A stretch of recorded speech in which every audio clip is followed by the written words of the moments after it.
In World of Warcraft and games like Skyrim, were you ever the ogre class? I mean, the ogre was the coolest one, right? Is Shrek an underrated movie? Is a giant fireball shooting cannon kinda your thing? Well, do I have a character for you?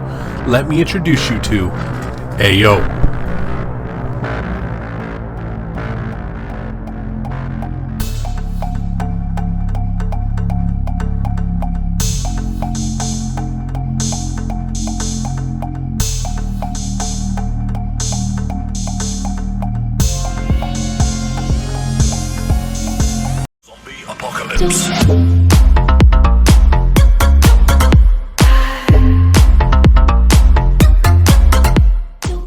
What is up, guys and gals and guys? Space Unicorn here, bringing you some hot frag action. Today, guys, we're introducing the second character from our dual character drop.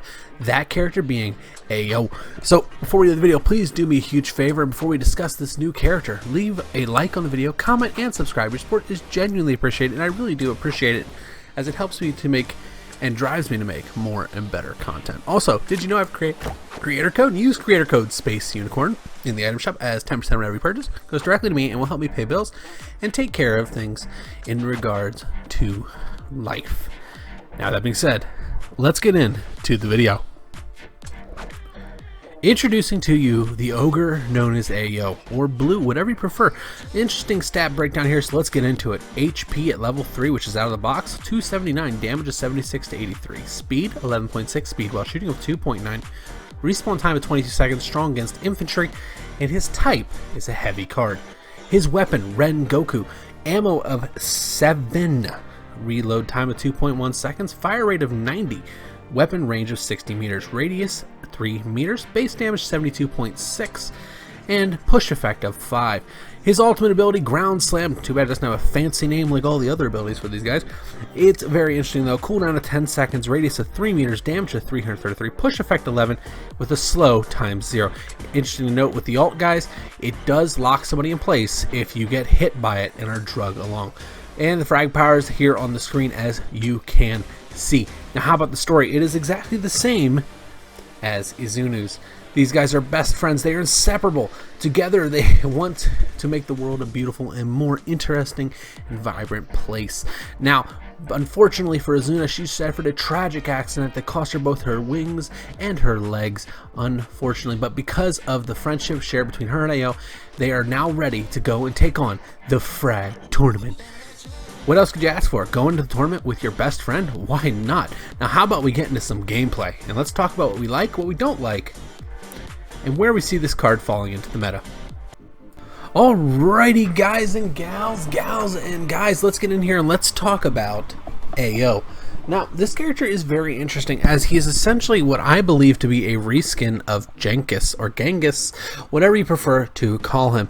Now, he does have several increased attributes that I wish Genghis had, as I do enjoy playing that character very much. This character kind of fits that niche for me. Now, let's talk about this character. What do we like? What do we not like? Well, let's start with the likes, because there's a lot to like on this character. Now, sorry about that. First thing that I like, guys, the damage is appropriate for the weapon. What I mean by that is this guy is shooting a cannon with fireballs. Of course it should have high damage. Anyone that says otherwise is crazy. You must have high damage if you're shooting a cannon. I mean, come on. Yes, it's going to be tricky to aim. It's a cannon. You just kind of point and shoot. You don't get precise. It's not like a modern day cannon with rifling and all that fancy stuff. It's a cannon. Giant fireball. So that is something that I really do like. The damage to this character feels appropriate for what this character is, and because he basically stands still when shooting, he feels balanced with the huge damage numbers, and that is a good thing that they have struck with this character. The next thing that I like about this character, guys, the health pool is good enough. The health pool balances with this character extremely well. A lot of characters you see lately have had very weird health pools. Darius is a prime example. That's a lot of health, but the character doesn't really match that high health pool. This character, it makes sense. Now that moves into another thing. This guy is a fantastic looking skin. What I mean by that is this character's overlay or skin design is very unique and literally has a skin that makes him look like Shrek. I mean, can you do any better than that? Come on, right? Everybody likes Shrek. It's a great movie. But this guy really does fit the bill in this design. The design for this character is phenomenal. So, as far as to round out the pros, guys, this card feels, I'm going to say the word, balanced. A balanced card from Frag, I know, gasp. Crazy, right? But this one actually feels very good. I think he's maybe, the only thing I would change about this thing would be maybe slightly faster speed when shooting, but you can't go nuts with it because he does do huge damage. I think that honestly this card is very good, and it is one of the better balanced cards that Frag has come out with in recent memory. Fantastic job on that, Frag devs. Now, to talk about what we don't like about this character. First thing that I don't like is this is Genghis. That card I just killed is this card. It's just reskinned. The same weapon, same projectile. Minor tweaks to the stats from the weapon and projectile, but honestly, same card. Ultimate ability is different, but dude, this is the same. This is the Genghis and this card are exactly the same. Maybe we'll do a comparison video between the two just to show you guys how similar they really are. But let me know if you guys would like to see that in the comments down below, as that is something that we can definitely dive into. So the other thing with this particular card, guys, that is a little bit frustrating is the projectile is very similar to Freezebee. So if you struggle with Freezebee, you're going to struggle to aim this particular card. Honestly, it's not the end of the world. The card is still solid. The damage is still there. Now, something interesting to note with this card, as noted with Izuna, is the passive ability. Whenever both him and Izuna are on the same team, they get a buff which allows them to increase their damage output by 30%. That stacks up really fast. This card will do more damage than Izuna whenever you're starting to rack up that buff, and that's something you got to keep an eye on. So he kind of fits into that particular mold. But that's what I like. That's what I don't like as well. And now, why don't we sum this card up for you? Alright, so Ao, or O, I don't know how to pronounce it. If you guys know how to pronounce it, let me know. Where do I want to begin, guys? Okay, so to sum this card up, we're going to start simply. I like this card.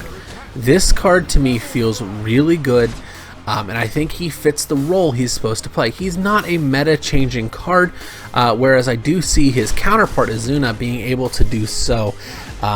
Pretty simply, to be honest. I love the fact that his ultimate ability is a ground slam that has the ability to inflict damage on multiple characters and has an area of effect that is necessary for an ultimate ability like this, as it's going to enable him to do the damage necessary to really be relevant in the current game. So this card is going to be a card you're going to be able to play. That is wonderful. As a whole, the design for the card is really good. I do feel like it is Genghis just with a reskin and a minor stat tweak, but that's, hey, that's not the end of the world because I do like Genghis. I know a lot of people do, but don't play him. This card's a playable version of Genghis, which I can appreciate. Now, what else can we say about this particular card? Is he going to change the game? Yes. I know that's such a weird question to ask. The simple answer is yes, because whenever you put him and Izuna on the field together, 30% increase. All those little orbs you see on the map there increase my damage output. Now, keep in mind that this card and Izuna are not the only cards that can pick up those damage orbs.